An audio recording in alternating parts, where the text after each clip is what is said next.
Muito bem, estamos gravando. Bom dia para todo mundo. Vamos lá. Começar o último tópico de ótica geométrica, né? Ótica 2. Começamos semana passada estudando os princípios fundamentais e os espelhos, né? Espelhos planos e esféricos. Essa semana vamos dar uma estudada em alguns tópicos parecidos com o que a gente já tinha visto na parte de ótica de ondulatória, e avançar para alguns outros tópicos também bastante interessantes, né? A gente vai ver, só para definir o roteiro de hoje, né? Vamos dar uma revisitada rapidinha no que é a refração para o caso específico da luz, ver que laser que ela segue e tudo mais, entender o fenômeno da dispersão luminosa, que é um efeito que é consequência da refração da luz, conhecer um pouquinho do que são as lentes esféricas, como é que elas são caracterizadas, algumas possíveis aplicações, e vamos tentar dar uma entendida em como é que funciona a visão humana, né? Então, vamos, de novo, ter mais uma daquelas aulas que parecem que são de biologia ou de ciências, e não uma aula de física pura, mas acho que é bem interessante a gente dar uma olhadinha em como é que o olho humano funciona. Bom, por algum motivo, meu mouse está aparecendo, não era para aparecer, vamos lá. Primeiro, começar com a refração da luz. Só para lembrar, né, a gente já estudou refração no contexto das ondas luminosas, de uma maneira bem superficial, mas num contexto geral, a gente estudou a refração como sendo uma mudança de meio de propagação, né? E aí, como é que a gente identificava que houve uma mudança de meio de propagação? Não está aparecendo para vocês, não? Meu Deus. Vou voltar de novo. Pensei que já estava.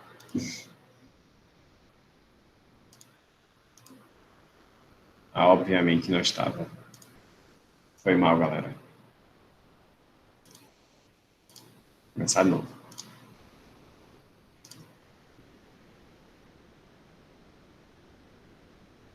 Vou confirmar para você. Está aparecendo?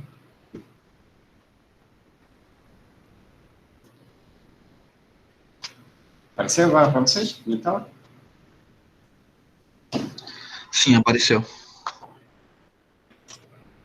Pronto. Então, só para constar, a primeira coisa que eu falei foi sobre o nosso sumário, né? Vamos estudar a refração, a dispersão, lentes esféricas e a visão humana, né? Aí eu passei para o slide que estava falando que a gente já tinha estudado refração da luz de forma bem superficial, e no contexto geral a gente tinha definido a refração como uma mudança de meio de propagação, né? Deixa eu escrever aqui, mudança de meio de propagação. O que é essa mudança de meio de propagação? É entendida na física, né?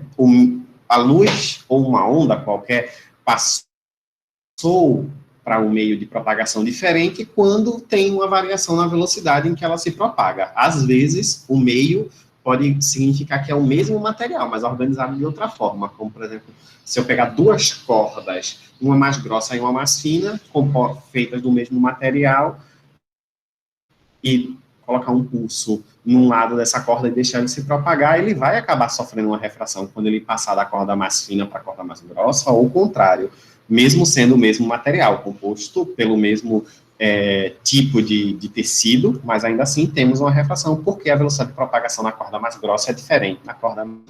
A luz, às vezes, a gente consegue até visualizar esse fenômeno de mudança de velocidade. Aqui temos um exemplo, tem um lápis contínuo, que está colocado dentro de um becker, em que essa parte de cima aqui, você está enxergando o lápis com a luz passando pelo ar. Nessa partezinha aqui, você está enxergando com a luz passando por um óleo, e aqui embaixo, você está enxergando o lápis com a luz passando pela água.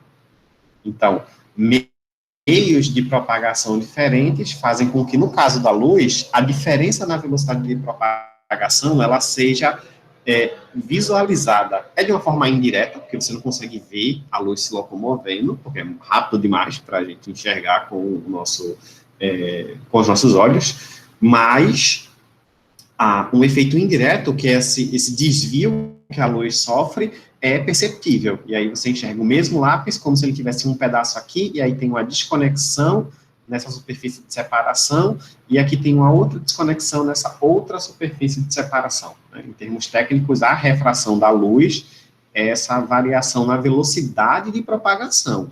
Mas em algumas Professor, situações, a gente consegue enxergar isso. Oi. eu tenho uma dúvida. Eles Diga propagam lá. mais rápido, a refração da luz propaga mais rápido no ar, no óleo ou na água? Porque a gente vê que tem uma Na diferença, água. mas não sabe aonde. É na água. Nesse caso. Assim, vou considerar que eu tô falando óleo de cozinha, tá bom? Porque tem uma infinidade de tipos de óleo, né? Se você pegar um óleo de cozinha, a água, aí o ar, a luz vai se locomover mais rápido na água. Porque quanto mais... Essa regra digamos que ela é uma regra geral, como as regras gerais da química. Né? Às vezes tem uma exceçãozinha ali no meio do caminho, mas de um modo geral, quanto mais denso é o material, mais devagar a luz vai se propagar. Então, no vácuo, ela tem a maior velocidade de todas, e aí quanto mais denso ficando, mais devagar a luz fica. E eu acho que eu respondi o contrário da tua pergunta, mas o correto é isso mesmo, quanto mais denso, mais devagar vai. Então, a velocidade da luz é menor na água do que é no óleo, do que é menor do que no ar, tá bom? No som funciona exatamente diferente ou estou confundindo? No som funciona de forma contrária. Em geral, quanto mais denso, mais rápido ele se locomove. É realmente o contrário. No caso da luz, ela se locomove mais devagar em meios mais densos, isso é uma regra geral, mas que tem muitas exceções para alguns casos específicos, e para o som é o contrário também, com algumas exceções. Né? Então, o som se locomove mais rápido numa barra de ferro do que no ar, e a luz se locomove mais devagar na água do que no ar. Bom? E aí sim, voltando, se não tiver tirado a tua dúvida, é só dizer que eu complemento, tá? Tudo bem, Vinícius? Estava falando aqui que algumas situações a gente consegue enxergar, e aqui está uma situação que a gente enxerga. Por que eu falei que em algumas? Porque é possível você ter refração sem enxergar. Nesse caso aqui, nessa foto, você está vendo o lápis com a desconexão. Então, você está visualizando o fenômeno da refração. Mas, se eu deixar isso aqui se locomover, existe uma posição que o lápis fica aqui, ó, meio que na vertical, que você não conseguiria enxergar a refração. Então, nem sempre que ocorre refração luminosa, você enxerga a refração luminosa acontecendo. O que não significa que ela deixou de acontecer, é só porque não foi possível visualizar, tá bom? Professor, Em casos em que... Pode dizer. a refração é a mesma coisa que a reflexão? Não, Tipo, não. não? Vamos lá. Não. Porque A quando você tá refração... aqui em Macau, por exemplo, Pode dizer. pode dizer. Tá, deixa eu definir a diferença. Refração. Você tem dois meios diferentes, 1 e 2. A luz sai de um e entra no outro. Isso é refração. Na reflexão, a luz encontra uma separação entre o meio 1 e 2, ela bate na separação e ela volta para o meio que ela já estava. Então, ela não muda para o outro meio. Isso é a reflexão. Porque, por exemplo, quando aqui em Macau o sol tá muito forte, aí tem esses balde que chama balde de sal aqui, né? Aí dá aquela dor muito grande na vista, assim, quando reflete. Aí, no caso, não tem nada a ver, né? Não tem uma ação única. Naquele caso, do que você está enxergando na quantidade de luz, né, que está vindo das coisinhas de sal, pode haver os dois efeitos aqui, de reflexão e refração. Só que a parte que envolve a refração é um pouquinho mais complexa, porque ela envolve uma formação de uma miragem. É o mesmo efeito que você percebe, né, a contribuição da refração é o mesmo efeito que você percebe quando você está pegando a estrada, por exemplo, durante um dia bem iluminado, bem quente, que na sua frente, na estrada, sempre parece que a pista está molhada. mas você anda, chega lá na frente e a pista nunca está, né? Esse fenômeno está relacionado com a refração, que é esse desvio aqui, ó, que a luz sofre. Lembra que eu falei que às vezes a luz parece que está no mesmo material? Não só a luz, né, que uma onda em geral parece estar no mesmo material, mas por conta de algumas características diferentes sofrem refração, como no caso da corda mais fina para a corda mais grossa. Acontece a mesma coisa com a luz no ar.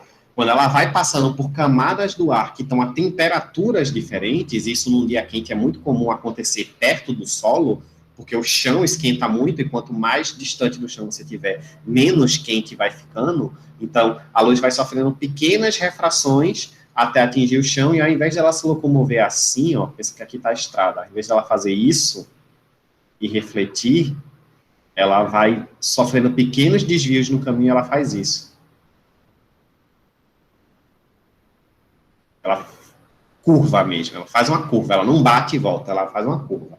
E aí, o que você está enxergando são alguns raios que bateram em algum lugar aqui e refletiram, somado com os raios que sofreram refração e fizeram a curva e também chegaram em você. Por isso que chega tanta luz ao mesmo tempo. Tem duas contribuições. Professor? Diga lá. Especificamente nessa parte aí da pista, da BR, comumente chamada, ela é preta, né? Então o albedo dela é bem maior. Ela vai absorver mais energia. Então, essa parte de ficar... O senhor falou que dá para perceber que, como se fosse umas ondas na sua visão, por conta da temperatura, sim, também vem por conta da cor, não é?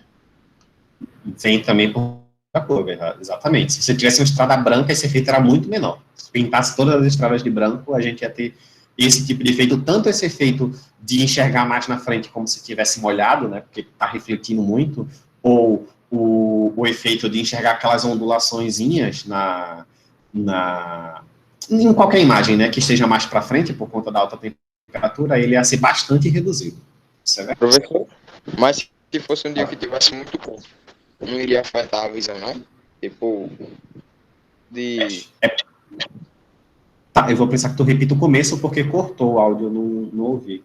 Se for um dia... Se pintasse de branco, ficasse se as estradas fossem brancas, não iria afetar a visão, não, em relação a ficar muito brilhante, ia encandear muito, não, por causa do sol? E aí, assim, e assim, e aí eu falei no sentido de, eu tenho como reduzir um efeito fazendo isso. Eu não disse que isso é o melhor jeito de se fazer qualquer coisa. Não é uma ideia boa fazer isso, né? Assim como tem outras soluções que podem ser dadas, que elas vão ser boas para um tipo de coisa e vão ser ruins para outro tipo de coisa. Entendeu? Quanto mais rugosa fosse a estrada, por exemplo, mais você conseguiria diminuir esses efeitos, porque as rugosidades iam espalhar esses raios refletidos. Só que não é muito bom ter uma estrada que é cheia de trepidações, né? A gente quer uma estrada mais lisa. Então, existem soluções que são físicas, mas que não são viáveis, tecnologicamente falando, né, para o dia a dia. Vale a pena. Tá bom?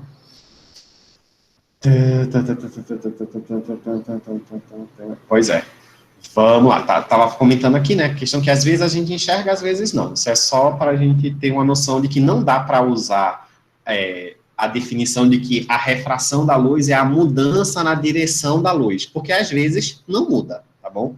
Tem que pensar a refração como mudança de meio ou como mudança de velocidade, nunca como mudança de direção, porque a mudança de direção é uma consequência da refração, não a própria refração, tá? Professor? Oi. Se é o mesmo material, porque quando chega no meio fica retão a caneta? E não fica coisadinha assim? O que realmente faz isso acontecer? Porque, tá vendo que tem esse efeito aqui, ó, de quebra, é por conta disso aqui, ó. A luz vinha numa direção, ela passa para o meio e muda para outra direção. Só que tem uma direção que, se a luz vier, isso não acontece. É justamente quando ela vem assim, ó, formando 90 graus.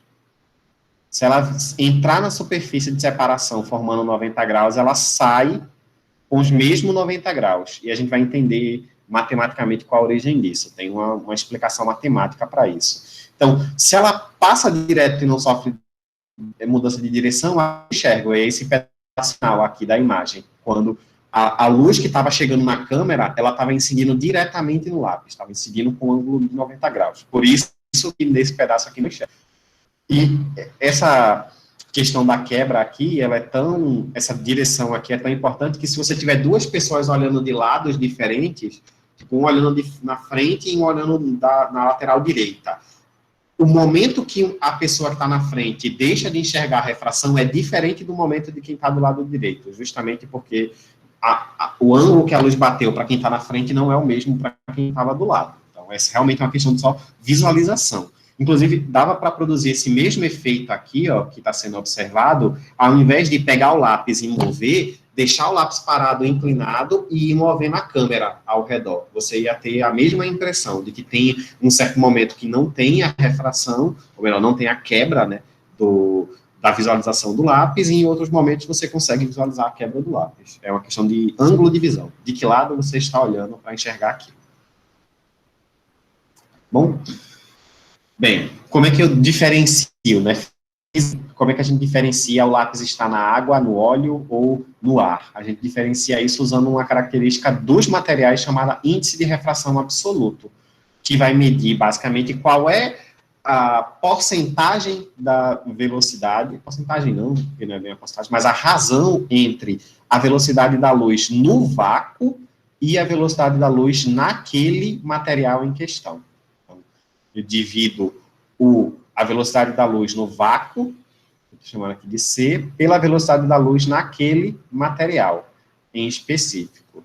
E aí, como a velocidade da luz no vácuo ela é a maior velocidade possível para a luz, então o índice de refração é sempre um número maior sobre um número menor do que ele. Logo, ele tem que ser obrigatoriamente maior ou igual a 1. No vácuo, ele vai valer exatamente igual a 1. Em qualquer outro material, ele é um pouquinho maior, ele é maior do que 1. Em algumas situações, ele é muito maior. Normalmente são materiais produzidos artificialmente. Na maioria dos casos, ele é um pouquinho maior. Tipo, para o ar, um valor bastante utilizado é N do ar igual a 1,0007. Aí, para a maioria dos casos, a gente despreza aqui essa quarta casa decimal e diz que o índice de refração do ar é igual ao do vácuo.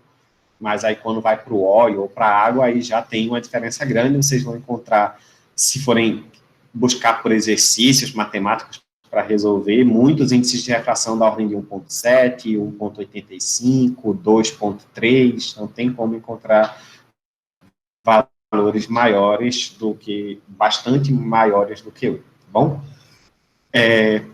Avançando aqui, eu estou um bocado atrasado, meu Deus.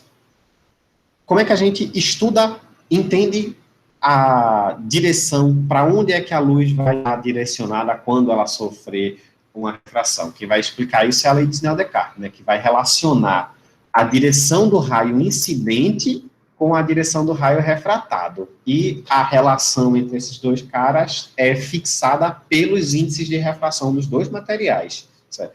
Imagina que eu tenho aqui um material e aqui nessa região cinza tem um outro material. E aí eu vou ter um raio de luz que incide desse material aqui em cinza e entra nesse material aqui mais para o azulado.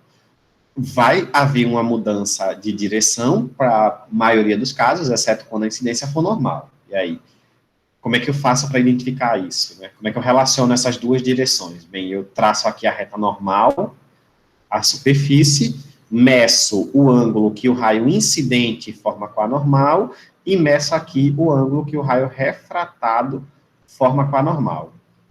Se este meio aqui de origem tiver um índice de refração N1 e o meio para onde a luz foi tiver índice de refração N2, né, ela veio do N1 e foi para o N2, então a relação entre os índices de refração e os ângulos é essa aqui. N1 seno de I é igual a N2 seno de R. Veja que aqui, nesse lado da equação, todas as informações são relacionadas ao meio 1. Tudo está relacionado ao meio 1. É o N1 e o seno do ângulo de incidência. Enquanto que do outro lado, a ideia é a mesma, só que agora eu uso o N2 e o seno do ângulo de refração. Tá bom? Essas são as duas coisas importantes. Professor, Diga lá. o ângulo R é duas vezes o ângulo I ou depende do que a luz vai estar incidindo? Depende do valor do ângulo que ele incide, tá bom? Professor, se eu aumentar a pressão do ar e o refratismo absoluto continua igual? Não, não continua, Vinícius. Se você mudar a pressão do ar, a gente mede a pressão do ar em condições de temperatura e pressão. Então, essas duas coisas têm que estar bem definidas. Mudou a temperatura ou mudou a pressão do gás, o índice de refração ele sofre uma leve alteração. É bem pequenininha, mas tem uma alteração sim, tá bom?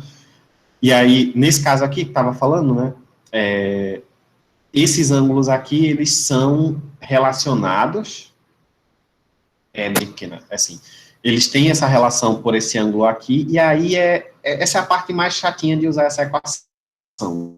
Não faz muito sentido usá-la na prática, né? A gente usa pouco ela na prática, principalmente porque trabalhar com seno de R significa trabalhar com números que são sempre números irracionais, que não tem uma representação decimal formada, e aí em 98% dos problemas que vocês forem pesquisar sobre lei de Snell, vocês vão ver que lá vai ter sempre um ângulo de 30 graus, um ângulo de 45 graus ou um ângulo de 60 graus.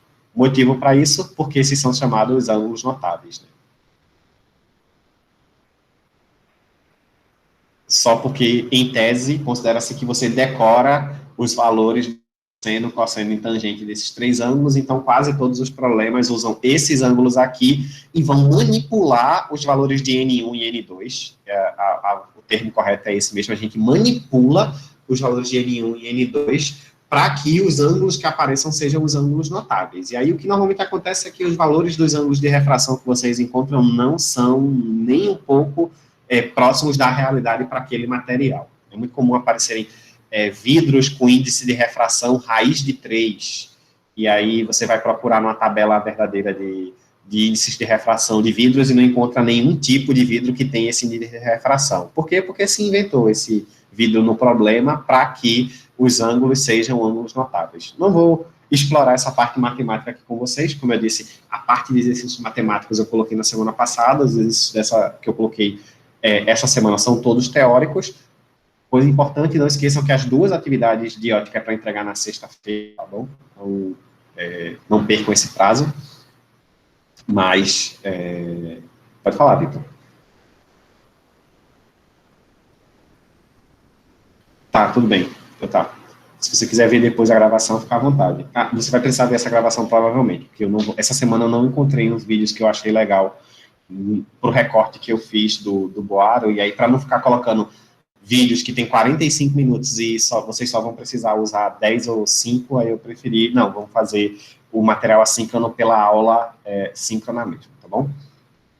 Bem, avançando aqui, um fenômeno interessantezinho, que eu acho que eu não vou conseguir explorar tanto aqui agora, mas que ele está bem relacionado com o dia a dia de quem trabalha na área de informática, é o fenômeno da reflexão total interna, que basicamente é o seguinte, é uma refração que deu errado, uma reflexão total interna. Basicamente é o seguinte, a gente consegue ver aqui, eu vou voltar para o slide anterior para mostrar uma coisinha, que como esses dois números aqui multiplicados tem que dar sempre igual a esses dois números aqui multiplicados, basicamente o que ele está dizendo é o seguinte, consequência dessa equação, se n aumenta,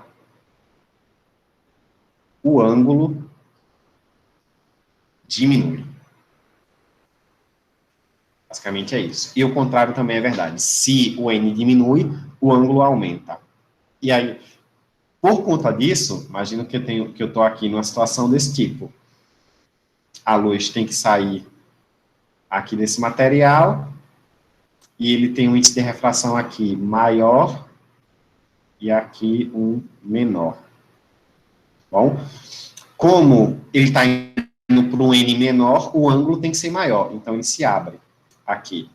E aí, se eu tiver um outro raio, que é ainda maior na entrada, então ele tem que ficar ainda maior na saída. Vai chegar um momento que, se eu abrir mais ainda esse ângulo, a medida do ângulo de refração é maior do que 90 graus. Então, em vez dele passar para o outro lado, ele volta aqui para dentro. E aí, nessa situação, a gente diz que aconteceu uma reflexão interna total. É justamente esse título que está aqui, por isso que eu escrevi ele meio abreviado. E aqui, ó, dá para ver acontecendo com laser. Professor, ele coloca... Pode falar. tem como explicar de novo essa parte do negócio aí? Por favor. Sim, vê. Como consequência da lei de Snell é que se eu aumento o índice de refração, eu diminuo o ângulo. E se for o contrário, se eu diminuir o índice de refração, eu aumento o ângulo. Aí o que é que eu estou mostrando aqui? Mostrando algumas situações. Eu tenho aqui, ó, um caso em que eu incidi com esse ângulozinho aqui, o em vermelho. Quando ele sofrer refração, o ângulo tem que ser um pouquinho maior.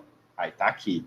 Aí tá, então faz o seguinte, vou pegar esse raio verde, que tem um ângulo maior do que o do vermelho na entrada. Então, ele vai ter que sair com um ângulo maior do que o vermelho da saída. E assim por diante, até que vai chegar... Passou uma moto aqui dentro da minha casa.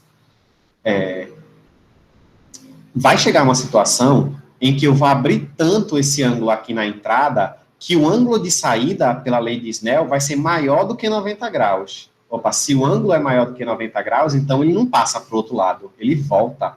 E aí, quando ele volta, ele não está sofrendo refração, né? Lembra? Até porque eu expliquei lá no começo da aula a diferença de refração e reflexão. Então, se ele bateu na superfície de separação do meio e voltou, então foi uma reflexão. E é o caso que acontece aqui, uma reflexão total interna. Ó, olhando para cá, ó, quando ele começa, ele vai aumentando a inclinação aqui do laser. Aí, no início, ele vai botando o laser inclinado e a luz vai passando, chega um momento que a luz começa a refletir, e ela fica refletindo dentro. Ó, é um pedaço de vidro, isso aqui não é um espelho, tá? É um pedaço de vidro apenas. E aí chegou um certo ângulo, a luz, em vez de passar e ser refratada, ela simplesmente reflete. Aqui dá para ver, ó, até mais ou menos aqui, quando ele chega, bota o laser até aqui, está sofrendo refração. Passou daqui, já começou a sofrer reflexão. E aí, esse fenômeno, é ele que é utilizado como princípio fundamental da construção das fibras ópticas. Então, se você consegue... Professor, eu tenho uma dúvida. Diga lá. Essa reflexão total interna, pode acontecer em qualquer tipo de material, ou só acontece nesse tipo de material? Pode acontecer em qualquer tipo de material. A única coisa que você tem que garantir é essa propriedade que está aqui, ó. Ela se encontra, você tem um índice de refração NI do material de incidência, né? Nesse caso aqui é onde a luz está, é dentro, que é maior do que o índice de refração NR. Eu acho que eu escrevi errado, enquanto separação com um meio de índice... Ah, não, tá certo. Tá certo. Então, NR aqui, ó, que é o de fora, NI é o de dentro. Isso vai acontecer, a reflexão total interna pode acontecer toda vez que NR for menor do que NI. Não importa quais são os materiais. Basta que essa relação aqui seja verdadeira. Então, um caso que isso acontece é o vidro e o ar, por exemplo. Então, você tem vidro e ar. Nas fibras ópticas não é bem vidro e ar que se usa, né? E dentro é uma coisa parecida com vidro, né? Só que com um pouco mais de maleabilidade. Os compósitos estão lá dentro. E o material que está fora é só uma capinha com índice de refração menor. E aí essa capinha vai depender muito do tipo de fibra óptica. Ela pode ser uma capinha eletrostática, pode ser uma capinha magnética, pode ser simplesmente um contorno de borracha, tem diversas maneiras de fazer, basta que você garanta essa relação aqui, que o índice da parte de fora da fibra seja menor do que na parte de dentro. E aí, independente do material, isso pode acontecer, tá bom?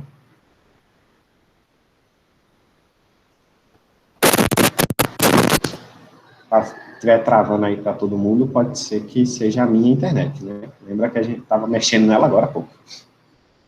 Professor, para mim tá de boa já. A minha internet tá muito ruim e tá pegando aqui sem travar agora. Tá, então pode ser Tá. Então, beleza. Vamos avançar aqui. Uma consequência do fenômeno da refração é o fenômeno da dispersão luminosa. E aí, qual a principal origem da dispersão luminosa? É o seguinte. Eu falei lá atrás do índice de refração, defini o índice de refração como sendo C sobre V. E aí, parece que isso aqui é verdade, falei que é para a luz, né, é a velocidade de propagação da luz num vácuo, velocidade de propagação da luz no meio. Parece, falando desse jeito, que qualquer luz que você colocar, basta saber uma velocidade. Mas, na verdade, essa velocidade aqui, o valor dela depende da frequência. E o índice de refração, obviamente, se a velocidade depende da frequência, o índice de refração absoluto depende também da frequência da luz que você estiver considerando. Na verdade, vai depender da frequência de qualquer onda, mas no nosso caso específico aqui, a nossa onda é uma onda de luz.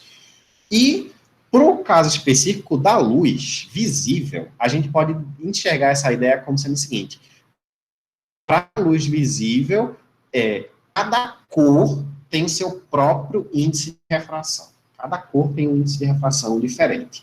E aí, se você, por exemplo, coloca um feixe de luz com cores diferentes para incidir em um prisma, que é basicamente é um triângulo de vidro, né? Um triângulo formado de vidro internamente, com os ângulos que formam ali uma direção. Exatamente. É a capa do Pink Floyd. Exatamente isso. E aí, se você colocar feixes de luz diferentes aqui, cores diferentes, eles vão sair formando ângulos diferentes. Assim, esse ângulo aqui direto não vai existir, porque senão não teria refração. Né? Mas vai ter saídas diferentes para cores diferentes, como, por exemplo, aqui. Ó. Eu tenho o feixe de luz que está entrando sempre na mesma direção, mas eu vou variando a cor, ele vai saindo com ângulos diferentes, de forma que o vermelho é o que tem o índice de refração menor, é o que está mais próximo, menor, não, eu escrevi menor,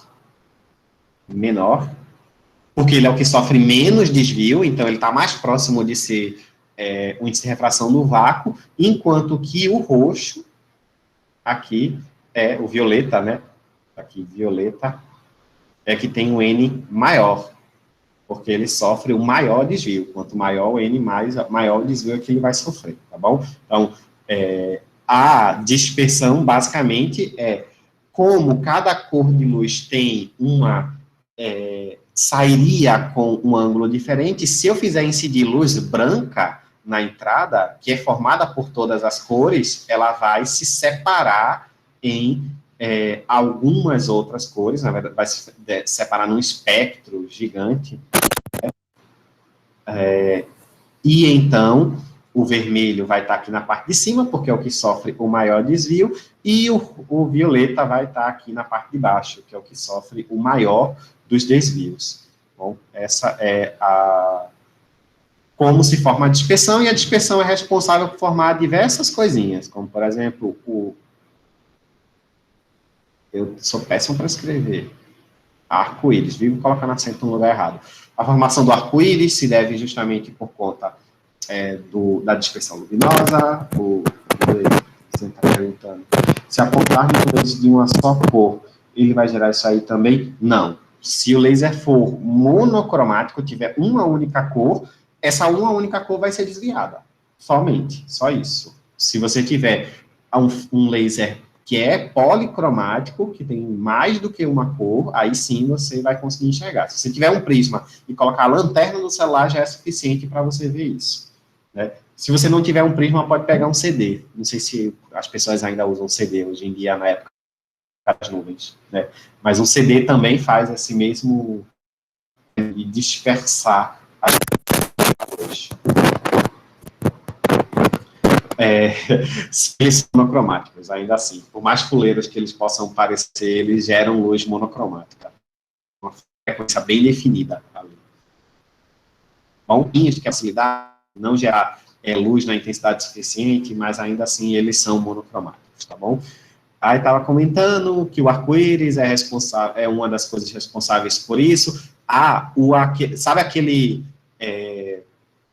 momento de transição entre a noite e o dia, ou o dia e a noite, tanto faz, né? O crepúsculo ou lusco-fusco, é que você vê o céu um pouquinho entre o avermelhado e o alaranjado, vai depender muito de onde você estiver. Aquele fenômeno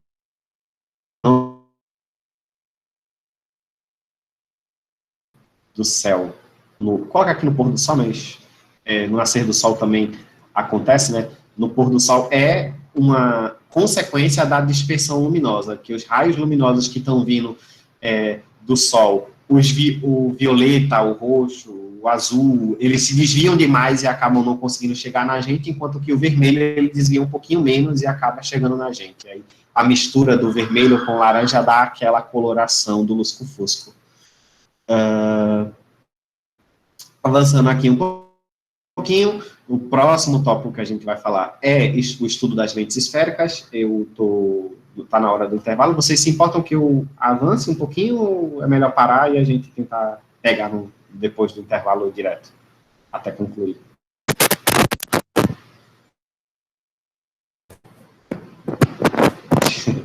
Tá bom, vou ter que fazer a pausa então. Porque com a definida no nosso horário, né? Se alguém prefere parar, eu tenho que parar.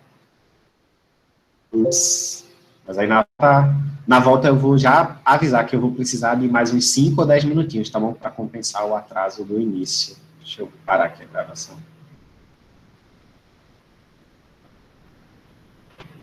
Vocês